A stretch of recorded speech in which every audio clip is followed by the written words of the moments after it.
নবীজি সাল্লাল্লাহু আলাইহি ওয়াসাল্লাম তিনবার আল্লাহর নামে কসম করে একটা কথা বলেছেন। বলেন নবীজি কয়বার আল্লাহর নামে কসম করেছেন? সবাই বলেন কয়বার? নবীজি তিনবার আল্লাহর নামে কসম করে কথা বলেছেন। বলেন তো দেখি, আমাদের এলাকার সম্ভ্রান্ত একটা মানুষ, ভদ্র একটা মানুষ, উচ্চ পদস্থ কর্মকর্তা কিংবা উচ্চ শিক্ষিত একটা মানুষ যদি একটা কথা বলে, এই মানুষটার কথা সবাই বিশ্বাস করে কিনা? কোনো সাক্ষী প্রমাণ লাগে? লাগে না। কিন্তু ওই মানুষটা যদি কসম করে বলে তখন আরো বিশ্বাস হয় কিনা? নবীজির কি কসম খাওয়ার প্রয়োজন আছে? নাই। তারপরেও নবীজি কয়বার কসম করেছেন? তিনবার কসম করে একটা কথা বলেছেন।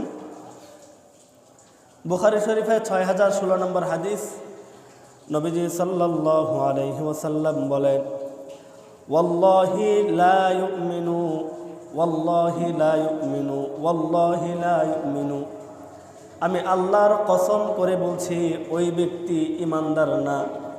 বলেন নবীজি কি বলছেন? আমি আল্লাহর নামে কসম করে বলছি ওই ব্যক্তিটা ঈমানদার না। আবার নবীজি বলেন ওয়াল্লাহি লা ইউমিনু, আমি আল্লাহর নামে কসম করে বলছি ওই ব্যক্তি ঈমানদার না।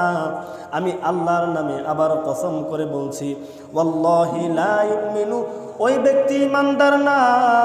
সাহাবায়ে কেরাম জিজ্ঞেস করলেন, ওগো আল্লাহর রাসূল, আপনার তো কসম খাওয়ার প্রয়োজন নাই, আপনি বললেই তো আমরা বিশ্বাস করি। এই হতভাগা লোকটাকে, যেই ব্যক্তির ব্যাপারে আপনি তিনবার কসম করে বলছেন ওই ব্যক্তিটা ঈমানদার না। সাহাবায়ে কেরাম বলেন, ওয়ামান ইয়া রাসূলুল্লাহ, ও আল্লাহর রাসূল, এই হতভাগা লোকটাকে যার ব্যাপারে আপনি তিনবার আল্লাহর নামে কসম করে বলছেন লোকটা ঈমানদার না। তখন নবীজি বলেন, আল্লাযী লা ইয়ামানু জারুহু বাওয়াইকাহু, যে ব্যক্তি তার প্রতিবেশীকে কষ্ট দেয় ওই ব্যক্তি ঈমানদার না। বলেন নাউযুবিল্লাহ। কয়বার কসম করেছেন? যিনি কসম করেছেন তার মতো শ্রেষ্ঠ কেউ ছিল? এখনো আছে? কিয়ামত পর্যন্ত আসবে? আমাদের নবীজির মতো শ্রেষ্ঠ মানব পৃথিবীতে ছিল না, এখনো নাই, কিয়ামত পর্যন্ত আসবে না।